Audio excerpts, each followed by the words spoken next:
Hello and thanks for joining the first edition of Journalist Hangout. This week, I'm Ayodele Uzubakun. Today on the program, journalists close to Boko Haram says only 15 out of the remaining Chibok girls with terrorists are alive. Knocks as President Buhari says he has performed well. And later on the program, Manchester City wins the EPL.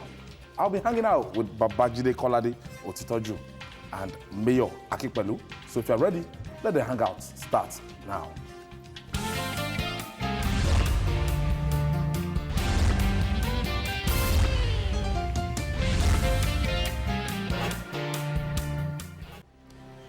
Many thanks for joining us. The hope President Muhammadu Buhari rekindled in Nigerians last month that he won't forget the 113 Chibok girls still in Boko Haram captivity has been dealt a blow. Last Saturday, which marked the 4th anniversary of the Chibok girls' kidnapping, downed with shocking revelations. Only 15 out of the remaining abducted Chibok girls are alive.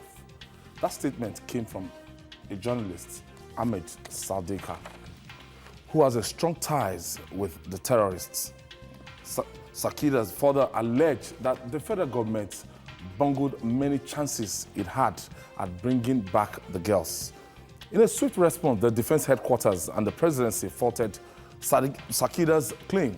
In 2016, Sakida was declared wanted by the Nigerian military, arrested by the DSS for his links with Boko Haram, but within 24 hours, it was released within 24 hours.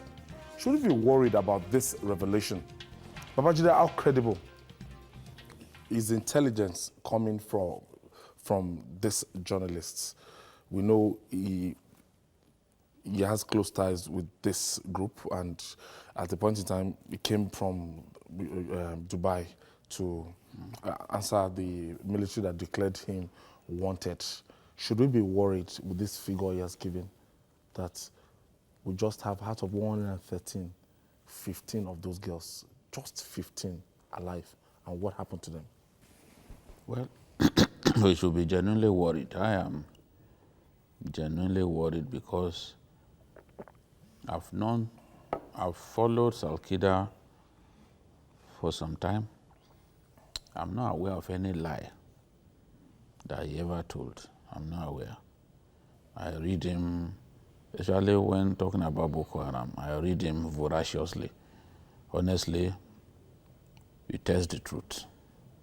And what he's saying is that, look, he was told by persons within the group. So, except if he was misled. But in the past, he had said stuff that on my own I verified to be correct. For example, even when we were when Shekau came out with a video in which he appeared to be tired of being bombed and all that, he warned us. He warned that Nigerians should not take that video seriously, that the terrorist group was not prepared to surrender, was not prepared to give up killing people. And we saw that a few weeks after the Dapchi girls' abduction happened. We saw that the Shekau group went to Ran and killed so many people, including soldiers and policemen. So if as a Nigerian, he warned us never to believe or to be easily taken in by the notion that Boko Haram, that Shekau was getting tired of being bombed and that he felt well, that even if he dies now, it won't be a bad idea. He warned us never to take that seriously, that that group was not in the mood to stop killing soldiers, was not in the mood to stop killing Nigerians. And we saw that a few weeks after, not even up to a month, a group that appeared like it was already tired of fighting, took the battle to an army base and slaughtered soldiers and policemen and even kidnapped some people, including a midwife. That was the day they killed those, UN workers, including that fantastic Nigerian doctor that we showed his picture the other day. So he's always warned us that, look, this is the state of these people. And he's always said, look, for us to defeat this group, we need to move beyond even military strategies, that we should also try to improve the well-being of people in the Northeast. Because when you improve the well-being of people in that area, to recruit will be difficult for them. Where poverty is endemic, they will always find food soldiers. They will always find food soldiers. So I've seen him say things like this, and in my heart, I'm convinced that this guy is a patriot. In any case, the fact that through his links in Boko Haram, they sent him the video of Chibok Girls some time ago, does not, in my view, make him somebody passionate about the group, or someone who believes in the group, or someone who is promoting what the group stands for. He's just doing his work as a freelance journalist, and he's been involved in the past in attempts to rescue the Chibok Girls, especially during the Jonathan era. So I am worried. I can only pray that this is not true. Mayor, when you look at the narrative before now, there's this gist out there that sometimes when the Nigerian Air Force are carrying out area bombardment of Sambisa Forest and everything, that some of those girls lost their legs, some of them were killed in that process. But I'm just looking at the figure.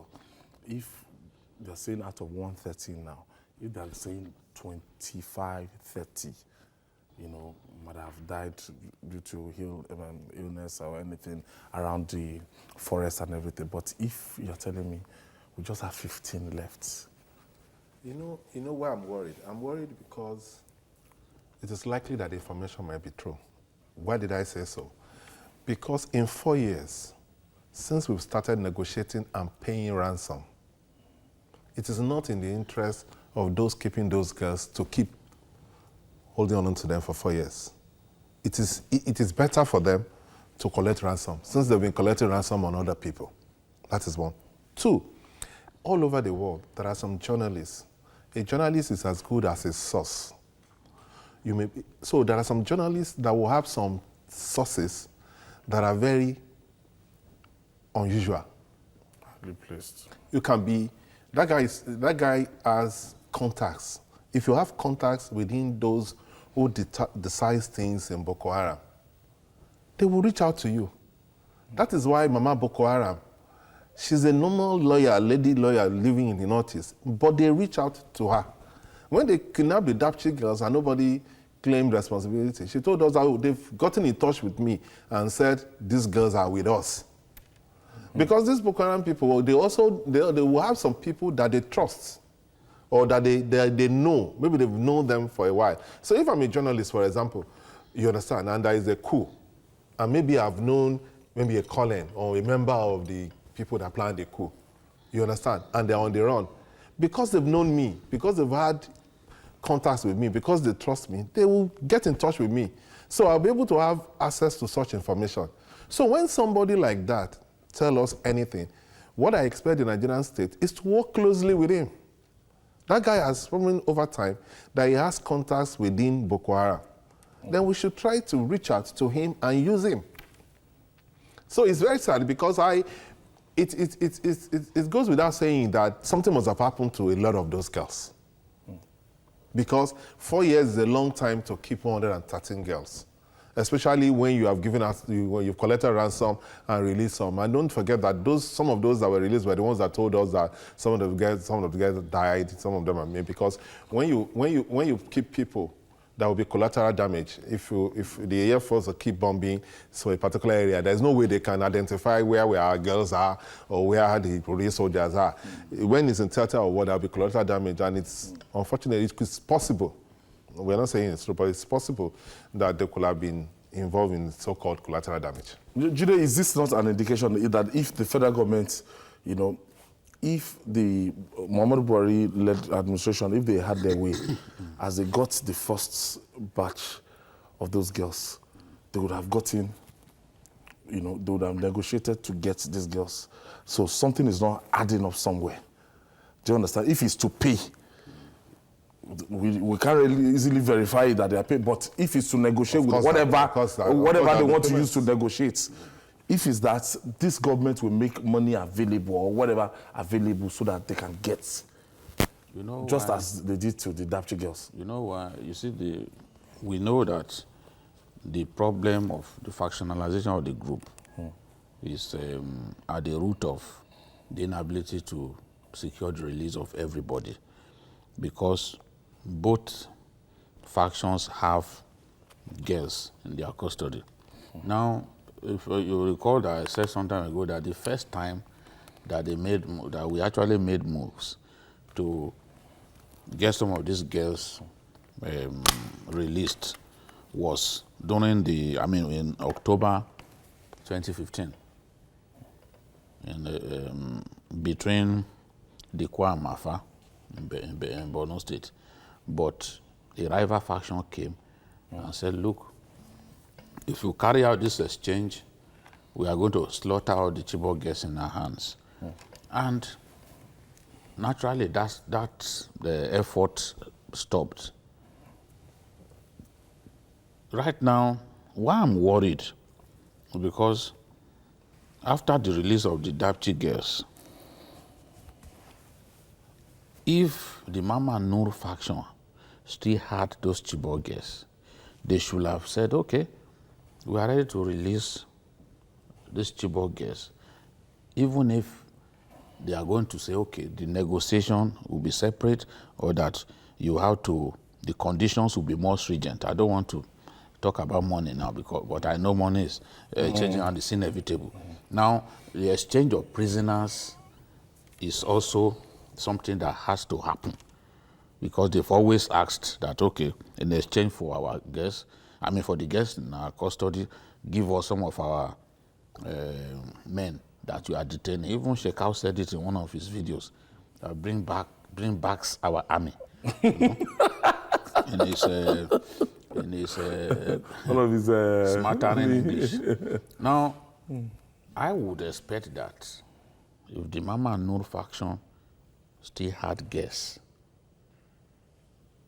at the point when they were releasing the Dapchi guests, they will bring those ones as well. Or, my feeling is that these are just conjectures, that could it be that because they no longer had the guests, they now opted to go and kidnap more guests so that they can make money?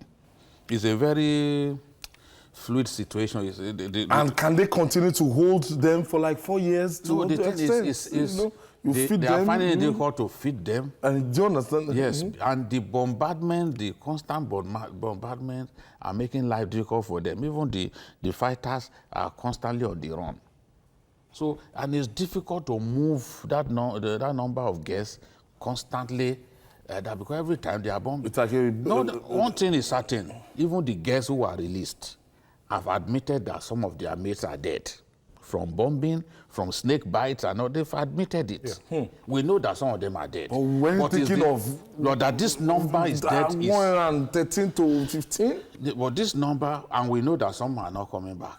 Because that video that they showed us last year, some of those girls were carrying guns, they were already married to commanders of Boko Haram, and they are saying clearly, I forget it, that we are not coming back.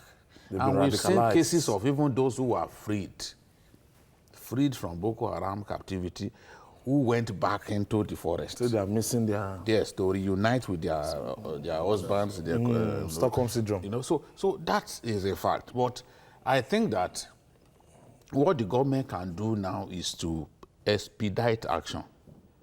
Expedite action to ensure that we secure the release of these girls. Once we secure the release of those who are left, whatever anyone says, issues around rumor mongering will be a thing of the past, because we would at least know we will have solved that problem once and for all. So I think that government needs to be encouraged to pursue the effort to secure not just the remaining Chibok girls, but that girl, that little girl, the Christian girl that is in captivity, because she has become the conscience of the nation. Yes. So they should just go ahead, ignore what Malkida has said, try to find out whether their efforts at securing the release of the remaining girls will yield dividends. So this is the time for Nigeria to connect with the Swiss government, with the Red Cross, who have helped us in the past, and say, look, we got this information. How can you help? Because the Boko Haram fighters appear to trust those people more than they trust Nigeria. So the government should reach out to its allies and see how we can actually determine whether this is true or not. But where we are, so far away from Sambisa Forest, or wherever these people are hiding, it's difficult to say this is true or it is not true. But the defense headquarters, my own, they've reacted. And, you know, when you are reacting to what, I don't know how they can substantiate, you know, what you are not sure of. I can't take, with all respect, I can't take defense headquarters reaction as anything tangible. And I'll tell you why. They've issued releases in the past that were found to be false. You understand? And in this case, we don't even need to, like Wajide said, what is paramount is not what Malkida said, whether it is true or not. We should not bother ourselves with that. What we should bother ourselves with, the government should expedite action to be able to release those that are available. My only problem is that I have a feeling, I may be wrong, based on the argument that you said, because I believe that if the other faction, if they have the girls, they will have released them. Because if you see the release of the Dapchi girls, there seems to be a rapport or a problem between Nigerian government and that faction. So by releasing the Dapchi girls, they will have willingly, if they have Chibok girls with them, to say, okay, even if they don't release them immediately, they could say, okay, we are going to, let's negotiate for this one too. How many commanders are you going to give us in return? So it is possible that it's the Shekau faction holding those girls. And the Shekau faction is not as amiable as the other faction. Not as sane. So that's the problem. Because if the girls are with the Shekau faction, it will be very difficult. Maybe that is why it is difficult for government to be able to negotiate with them. You understand? But we can use other people, because when you do the kind of job that you do, if you're a terrorist, you cannot live in isolation. You need logistics. You need funding. So there will be some people somewhere that will have influence on you. So it is important for us to reach out to Red Cross, Swiss government, and those who can make the necessary contacts to be able to reach out to these people to say, okay, we learned that a lot of these ladies, or these girls have died. Let us have the ones that are alive. You understand? Let us have those that are alive, and then we can take it from there. We'll know that, okay, we've lost some of these gallant girls. These are the ones that are remaining, and we have them, so that they can reunite with their families. Since 2009, something has been happening. It's because of the publicity that was given to the Chibok girls all over the world. That is why a lot of people are shouting about Chibok girls. Now, because of the one that happened in Dapchi and the school and, you know, the female school that happened, and I get to read stories that a military formation, they've gone to so place, they freed 100 and 200 and something 800, civilians, you know, that they freed them, among them more than 600 women, and just to get funny. That means apart from the Dapchi girls, apart from the Chibok girls, we have a lot of our people, because we don't keep data, we don't have data, nobody's accounted for, that are missing. Yes. Before, Chibok was not the first coup that Boko Haram will attack and take away women. Right there in Borno State, the School of Basic Studies in Konduga was the first to be attacked, and they took those girls away. After that, We've seen them attack schools in Mahmudo, in Yobe, and in Potiskum. But the publicity, and then even Buniyadi, where they slaughter those boys in their sleep.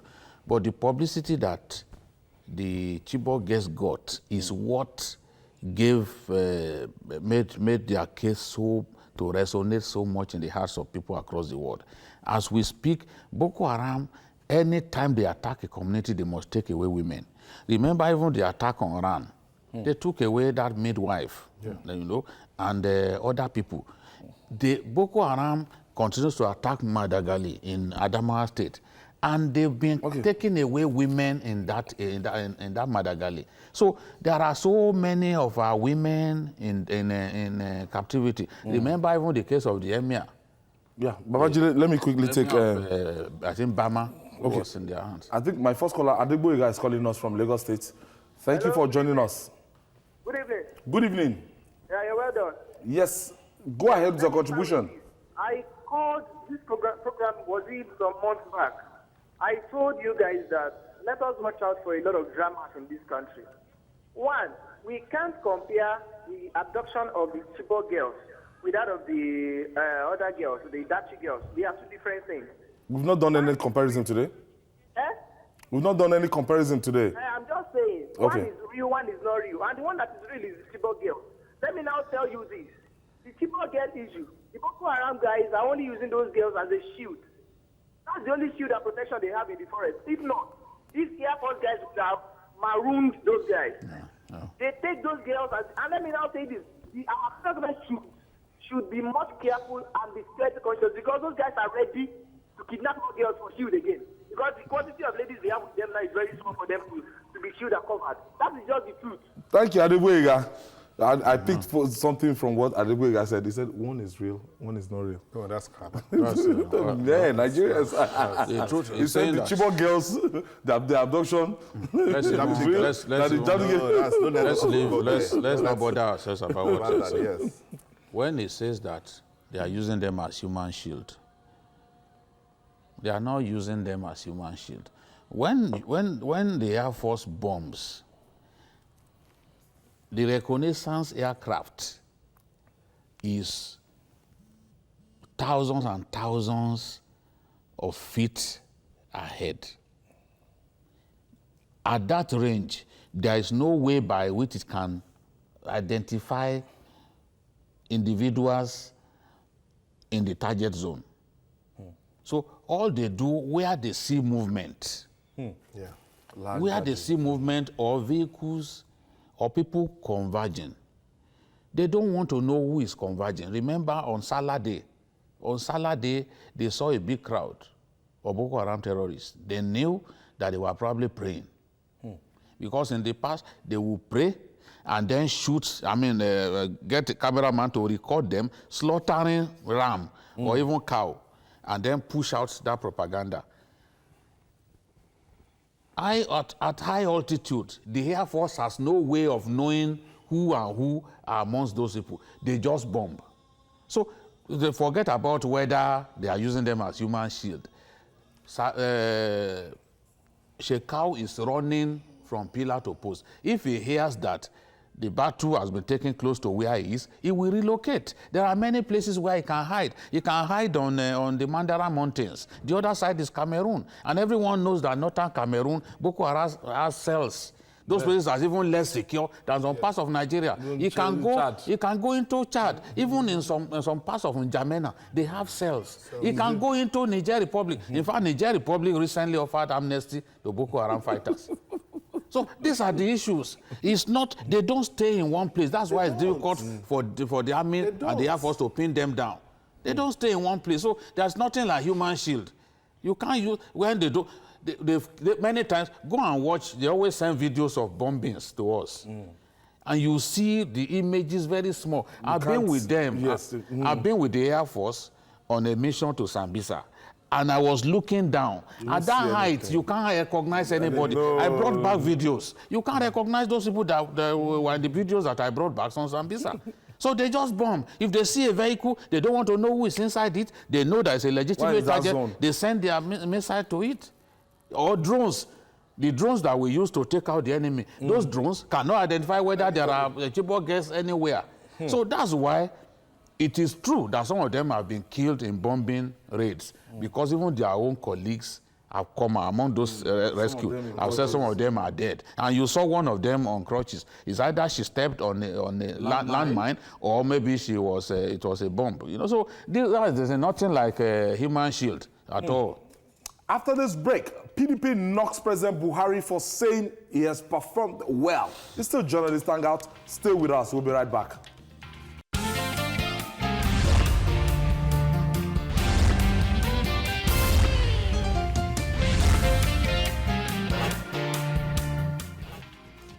It's the groundbreaking program of the year, Journalist Hangout. We're reaching you live from Lagos, Nigeria. And a famous Scottish novelist, Robert Louis Stevenson, once said, "Don't judge each day by the harvest you reap, but by the seeds that you plant." And President Muhammadu Buhari is convinced that the seeds he has planted are enough for a good harvest come 2019.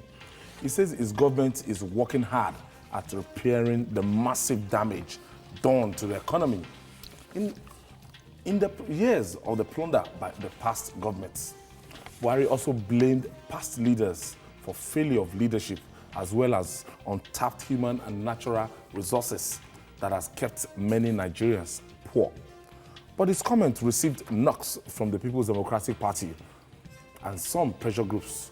To the PDP, only a failure will set up a question for himself and sit down to mark it, while the Committee for the Defense of Human Rights says his goodwill among Nigerians is fast receding.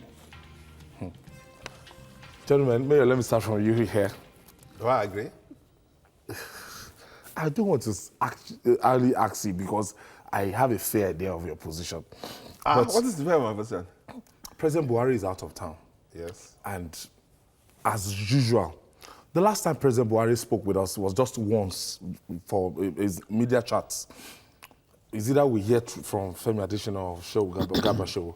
But immediately President Buhari steps out of Nigeria, President Buhari will be giving us quality sound bites, especially for we news hunters and everything. Last week it was Libya, as in Muammar Gaddafi, the death of Muammar Gaddafi being an offshoot of what we're experiencing now. And, you know, it won't just speak without security reports and everything. Whether that is faulty or not, you know, it's left for future debate. Now, he's saying, I have done well. And he's saying it abroad. One, I think we have a problem. It has to do with 400 years of slavery. An average black man do not really respect himself or his people. They respect Oyimbos more. If you want interview, most presidents will prefer to grant an interview to a foreign medium first than their own people. So, not engaging your people, but releasing most things, most information outside the country is not good for the president, but that is his style. He hardly talks to us. So that's that. Or they don't allow him to talk to us. He doesn't want to talk to us. I don't want to believe so. Let me tell you something. There is no media man in that villa that can control the president. I know so. That's what I'm telling you. I'm trying to I know so. So it's the president's decision, or some people around him believes that just leave these people. Because anytime Jude is referring to the president talking, Jude will say he talks from his heart.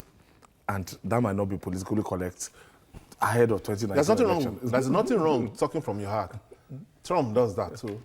There's some people, it depends on style. The style of governance differs. But I don't think this government has done well. That is my position. And why do I think he has not done well? Hold on to that position. I'll come to you. Babajide, the president is saying, I have fought a good fight of faith. That's his opinion.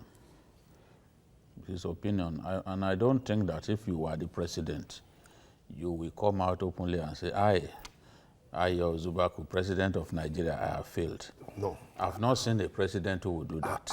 No. So the president, and it is not strange for someone to judge himself. So the analogy that our friend in PDP he came up with is a ridiculous one. There are occasions when you need to judge yourself. Yeah.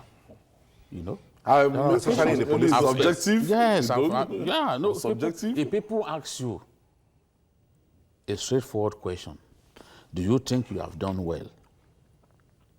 It's legitimate to then judge yourself, to say, okay, this is what I think I've scored.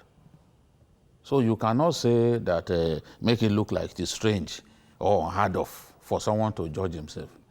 To be the judge in his own case. No, you can. it's not the case. You can. It's not. It's a case. They're asking you, how would you rate yourself? And he said he doesn't think that he has done badly. That's him judging himself.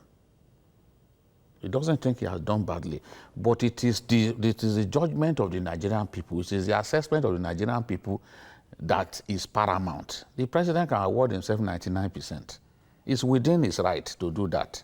But it is the assessment of the Nigerian people that matters. And that is the judgment that he should be looking forward to. He shouldn't bother himself saying, oh, I've done this, I've done that. The president, one thing that is most consistent about the president and his people is to continue to give the impression that all the money that the PDP made, they stole. That during Jonathan's rule, nothing was done. They were just stealing. That is the impression.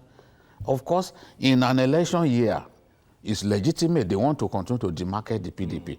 But when you as a president, you tell me that, oh, they didn't do this, they didn't do that.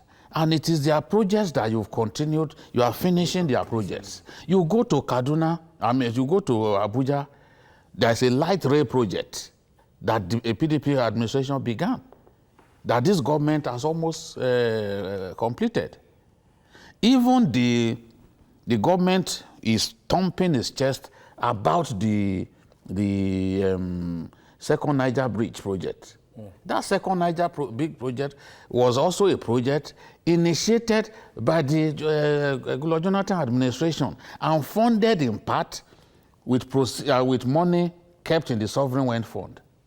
You have continued it. You said it's now 40% completed. But you are giving us the impression that they didn't do anything, they didn't spend money, they were just stealing.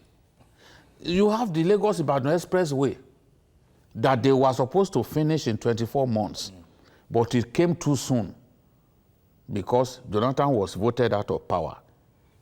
And initially, this administration abandoned it for so long. They were asking questions, just similar to what Umar Musa Yar'Adua did with the power projects that Obasanjo initiated in December 2006. Instead of continuing, he started looking for who has stolen what and delayed those projects. In the process, some of the contractors left Nigeria in annoyance.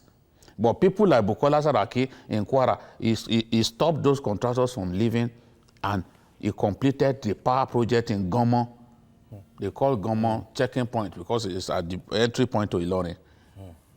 So instead of, I agree with what the CDHR has said about this president. You are not elected to be passing the buck.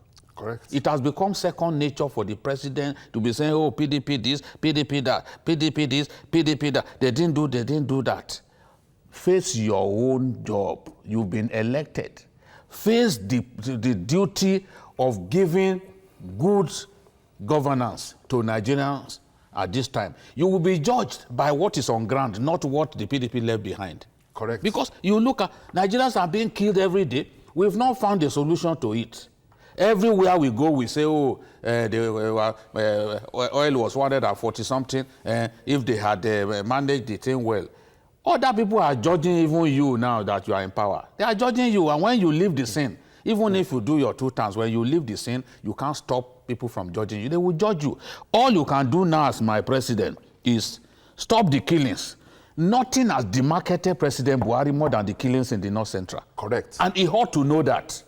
If he doesn't know that, when the elections come, he will see clearly that his inability to stop these mindless killings has effectively demarcated him. We talk about the killing by bandits in Zamfara. How about Kaduna? Look at the lawlessness that is taking place in the Birnin Gwari area. Maybe some people choose not to talk about it because it's El-Rufai who is in Kaduna. But Birnin Gwari is part of El-Rufai's Kaduna state. And there's lawlessness there. People are being routinely killed. Just a few days back, even transport workers were kidnapped. They kill policemen and soldiers the way they like. It's part of our country. So you will be judged by what you have done in the area of security. That's enshrined in the Constitution. As we are leaving Boko Haram aside, as we are thumping our chest over Boko Haram, the terrorists are opening another flank in the north central and other parts of Nigeria. Rustlers. And we are incapable of stopping the carnage. We are incapable of stopping the mindless bloodletting. In the 21st century, there's nowhere that I know in the world where people are being wasted daily the way people are being wasted in Nigeria. It's a personal shame for me. And I think the president should bother himself more about solving this problem, stopping these killings. He was elected to protect the Nigerian people, not elected to be saying PDP didn't do this, PDP stole this. The president was even saying that, that they don't even know how to cover their tracks. If they didn't know cover their tracks, why has it been difficult for us to jail them? We can't even file decent cases against these people. EFCC continues to fail. And you said they didn't cover their tracks. That means you have a prima facie case. You have prima facie cases against most of them. So let us see them in jail. That is what is next. I've said it, when the president goes out, he talks too much. And when he begins to talk, nobody has a way of stopping him. Say, God, you cannot say this. There are many of them like that. I have friends who are media managers to big people. With him there? Media managers to big people. You can't stop them from talking. And I agree with Mayor. Let me tell you today, if the president even wants to organize a media, maybe a presidential media chat, those his minders will advise against it. Because even the last presidential media chat that the president organized, some of what he said embarrassed his media aides. And they are not excited to organize that thing again. They are not excited. If you were in their shoes, you would do the same thing because you don't know what he will say. I've been in a situation, a governor of one of the North Central states, his commissioner for information was my friend. When the governor began to run his mouth, I was judging. By the time we ran the story, he said, Jide, why are you behaving like this now? You know it's unmanageable. He's supposed to be your friend. Why did you run the story? I said, why didn't you stop him when he was saying it? You didn't even stop him when he was saying it, and you didn't call anybody aside. You expected me to play the role of media man for you. Most of them, they don't have the liver to stop their principal when they can't look them in the face and say, God, you've not done well. They can't. They are too lily liver to face up to these people and say, God, you can't do this. They cannot. Protecting their jobs. This man that they killed with UK Bello, that was killed during the Oka coup. The ADC of He was Babangida's ADC.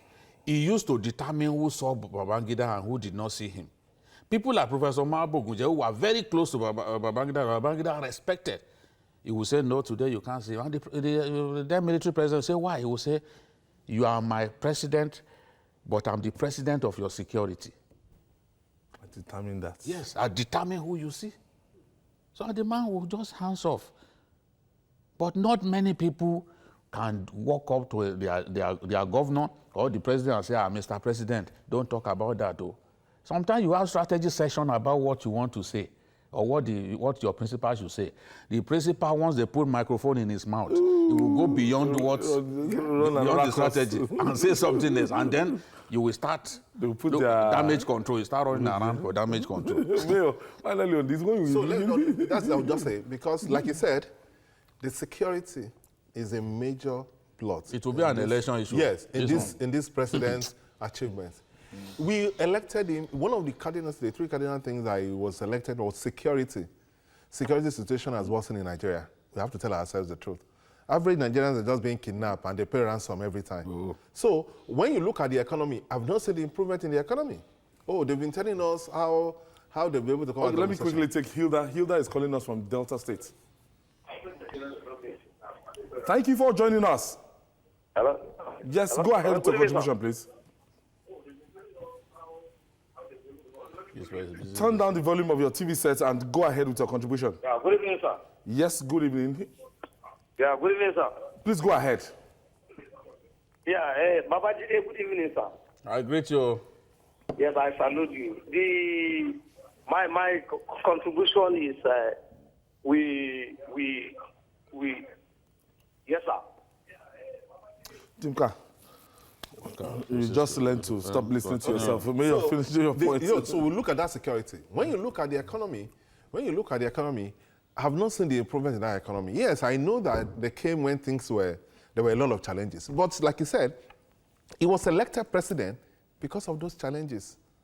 Nigerians rejected Jonathan because they felt Jonathan has not performed well. And somebody has a solution to to come and solve that problem. So don't tell us what they have done or they've not done well.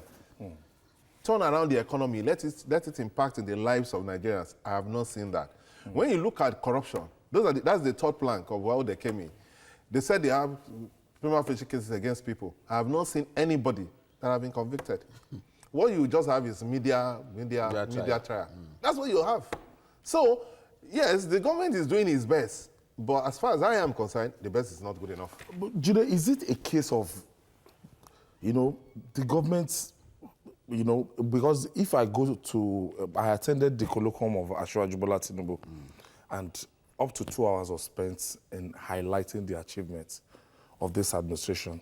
Anchor Borough project, a lot of the farmer power, the agric revolution, the number of people that are gainfully employed, the school feeding program, and the number of farmers that were almost out of, And is it that all these things are not packaged well and communicated to Nigerians? Because if Professor Shibaju should start talking in the next 2 hours about what they've done, and you look at, is this the same Nigeria?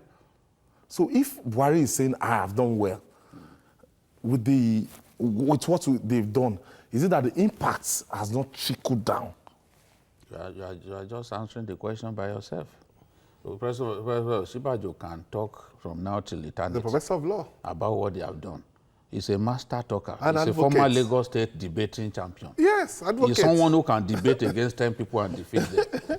He can talk. We are used to that.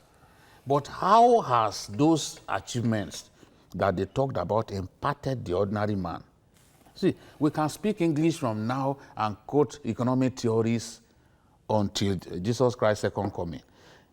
The bottom line is, how are the people affected? How much do they sell bag of rice, even the local rice? With the kind of because that is the investment question. in rice production. It is about the people. The bottom line. And yes, some of those plans that they are coming up with, those plans will yield dividends later on. But are our people so patient to wait until 5-6 years before they start seeing signs that, okay, change has come? Because if that change doesn't happen rapidly, look, you can't force people. I was telling you about a man who gave me a ride from Sabogeri to Jeri Road in Kano and was abusing the president throughout. And I was defending the president, but the way he rolled his eyes at me, I said, let me just calm down. Because maybe he had dagger in his pocket. Everyone knows where it hurts him. The truth is, many people have lost jobs.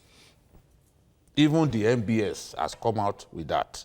People have lost jobs. Millions. And when those two ministers, Agric Minister and Labour Minister, spoke glowingly about the number of jobs that they have created through the agric sector, remember the MBS also came out to say no. We disagree with the figures that these ministers have come up with. We are the agency permitted by law to come out with this kind of statistics, not you people. We do not agree that you have created this many jobs. Political jobs. And that's a government agency. So that's a government agency saying that. So that's significant. That's significant. When you look at even the agric revolution going on in Kebbi and some other states, you see clearly that the biggest problem that people have is buying fuel to wet their rice fields. No, rice fields. They need to wet it. You need to wet it because some are upland and all that. Wet with what? With water. Okay. But you need to buy fuel. At the peak of the fuel scarcity, these people were groaning. Many of them stopped wetting their farms. Because there's no money to buy fuel. Fuel price was so high. So these are little things that even the challenges, the agri sector, we can make better progress. Yield per hectare has to improve. When you compare us with other countries known for agricultural production, our yield per hectare still remains very low because we have not fully embraced mechanized farming. So there's progress. Yes, progress has been made. But all I can warn the president about is that it's the Nigerian people who will score him, not himself. And when it gets to that time when he mounts the soapbox, he should tell the people what he has done. But I'm telling the president that the security situation in our country, there has not been any time in our history that life has been as cheap as it is in Nigeria currently. And this president must address it. He has to address it. When he comes back from his trip, he must take that as a priority. Stop the mindless wasting of human lives in Nigeria. He has to do that. Correct. All right. Moving on now.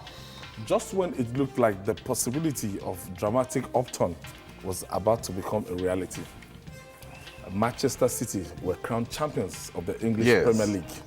This handed manager Pep Guardiola his 24th career trophy of all time, thanks to Manchester United's shock defeat at home to West Brom Albion. This latest triumph hands the citizens their third title in 7 seasons and the 5th top flight crown. They have also dominated the title race, scoring 93 goals and losing just twice. Mayor, I don't like Man City. I don't like Pep Guardiola, but that is inconsequential. Guardiola is a genius. He's a tactical coach that everybody must respect. I love football. I started my journalism career as a sports writer, so I take interest in football. And I'm telling you that I'm convinced that Pep Guardiola is a genius. He did it in Barcelona. He did it in Bayern Munich. And we told ourselves, when it came to EPL, we said, oh, EPL is different. That Barcelona is just a 2-club country. You can't do that in EPL. You have 6 teams that are competing for honors every time. His first year, yes, he did not win trophy for the first time in his career. But he went back, plugged the holes. But the beauty of what he has done is that he was able to win that championship playing sweet champagne football that everybody thought it was not possible in England. Not only that, he blew everybody out of the water. Everybody. Every other competitor, from Manchester United to Liverpool to Chelsea. Arsenal is not even there. I'm after listening to you, maybe because I'm a Red Devil. Jide, I know you're a Red Devil too. This feat's achieved by... Red Devil is a past club. You should know that. Well, congratulations to Manchester City. Guardiola has shown that he can win trophies everywhere. But this team, Manchester City, is the most expensively assembled team in football history. So when even... the most expensively assembled, when even his defense line alone, you are seeing an average of 50 player costing 50 million for defense. In defense, no, because that's you are buying fullbacks. You are buying fullbacks at more than 50 million. So look, if they give him a team like West Brom to handle, will he be able to win the trophy with West Brom? Of course no. Of course no. Even this season, open the vaults for him. Let me tell you, even this season, apart from he has won the league. Yeah. But every other tournament that he entered, he couldn't win. He won the Carabao Cup. You see, that cup. That's what? That insignificant. It's not. No, how can you say that? Look at the way Liverpool disgraced him. Liverpool beat Guardiola 3 times on the bounce. It doesn't matter. 3 straight defeats, including at home, which means that team that they are talking about is not perfect. I've had people even very say... vulnerable. No team is perfect. Oh, no. I've had people say that is probably the best team to ever play in the Premier League. Of course, that is a lie from the pit of hell. We've seen the Martin Keown's Arsenal. The Invisibles. The Invisibles. Yes, and the triple this winning- Manchester. And we've seen 1999 Let me- Manchester let me- United. let me- winning, yes, not treble 1999, winning the treble Manchester. winning Manchester This United, team is not the as good. Invincibles and this team. Those are the, let me tell you about this team. Because if you look at him, yes, he came in and saw that the defense was a problem of Man City. He had to change his fullbacks and the central defender. And because of the madness that is going on now, everything is expensive. But he's not the only person that is spending money. Manchester United, wait now, Manchester United spent over 300 million pounds. Over 300 million pounds. And when you spend money like that, when you spend money like that, you are in the second position, 16 points behind, allowing your competitor, the so-called noisy neighbors, to win with 5 matches to spare. 5. And not only that, by the time they finish, when you beat them at home, let me explain why you beat them at home. Man U has not spent the kind of money. You know why you beat them at home? Do you know why you beat them at home? Pep Guardiola made one fundamental error. It was arrogant. Errors are part of it. Let me say it was arrogant. You can't speak for him. You are not his media manager. The week before, there was a week where he had to play 2 championship matches, play Manchester United and play Tottenham. I expected him to say, okay, I'm going for the Champions League. Let me leave the Manchester United and the Tottenham game. But he used the same team, the same players, to play all these matches. Because he wanted the trophy parade. To win everything, yes. He wanted the trophy parade to happen in Manchester. Yes, and they were lost prepared for the trophy parade. But those boys said, no, you are not going to carry this trophy now. They did. As popular as this EPL looks and everything all over the world, but when it gets to Champions League, they don't give a good account of, It's not right. Winning. They win. The last English teams have won the Europa. English teams have won the Champions League. Yeah. Liverpool has won the Champions League 5 times. Manchester United has won it 3 times. It's only Arsenal. It's only Arsene Wenger who reached 3 European Cup finals and didn't win any. Because don't say that they are not doing well. If you look at the teams that entered the last, even the last 8, yes, or the last 16, they were in the majority. Yes. You will see that English teams were in the majority. That says something about the English game. The English game is growing. The more the English teams have money to spend, I'm telling you, the next few years they will dominate. You could go on and on. Thank you for joining us.